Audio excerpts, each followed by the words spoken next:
কেমন আছো তোমরা সবাই? আমি শ্রাবণী এবং আমার ব্লগে তোমাদের সবাইকে স্বাগত।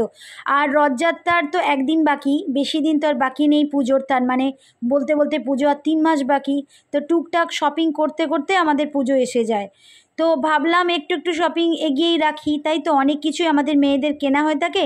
বিশেষ করে এখন থেকে কুর্তি বা চুড়িদারগুলো তৈরি করতে যদি শুরু করি, তবে পুজোর সময় আমরা ডেলিভারি পাবো।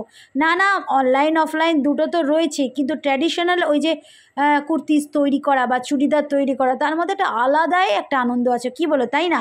তো এইভাবে মা, আমি আর বোন 3 জনে বেরিয়ে পড়লাম। আজকে একটু রথযাত্রার আগের দিন, তার মানে বৃষ্টি বৃষ্টি ওয়েদার ছিল, কিন্তু বেশ যেতে ভালো লাগছিল, গরমটা একটু কম ছিল। আর আমরা চলে গেছিলাম গড়িয়াহাটা মার্কেট। গড়িয়াহাট মার্কেট কিন্তু সেরকমই রয়েছে, খুব সুন্দর রয়েছে, খুব একটা ক্ষতি তো হয়নি বলে মনে হচ্ছে আমার।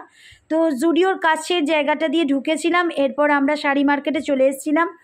মা ওখান থেকে 2-3টে শাড়ি নিজের জন্য চয়েস করেছিল, কিছু ব্লাউজ দেখেছিলাম। আর আমাদের জন্য শাড়ি অবশ্য আমরা কিনিনি, শাড়ি পছন্দ ছিল না খুব একটা। আমরা ওখান থেকে কুর্তিস কিনেছি, কিছু আমরা একটু ব্যাগি ফিটের জিন্স কিনেছি, আর এর সাথে আমরা কিছু টপস কিনেছি। শাড়ি এখন পছন্দ হচ্ছে না, শাড়ি জেনারেলি আসবে 15 আগস্টের পর থেকেই আসবে, যেটুকু দোকানদাররা বললেন। মনে হচ্ছে তখন থেকেই নতুন নতুন সমস্ত জিনিস আসতে শুরু করবে, পুরনো স্টকগুলোই রয়েছে।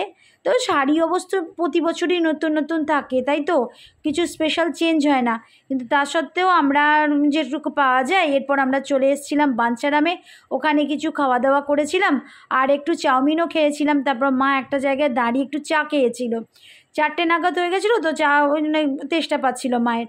এরপর বোন আর মা আর আমি 3 জনে মিলে চলে এসেছিলাম জুডিওতে। কিন্তু জুডিওর কালেকশান আজকে আমার একদম ভালো লাগেনি, কিছু স্পেশাল লাগেনি, যেগুলো ছিল পুরনো সেগুলোই রয়েছে। সেরকম দেখতে গেলে ওদের লিপস্টিক কালেকশানগুলো আমার ভালো লাগে, একটু লিপস্টিক কালেকশান করলাম। তারপর দেখতে দেখতে মা, আমি আর বোন 3 জনে চলে এলাম।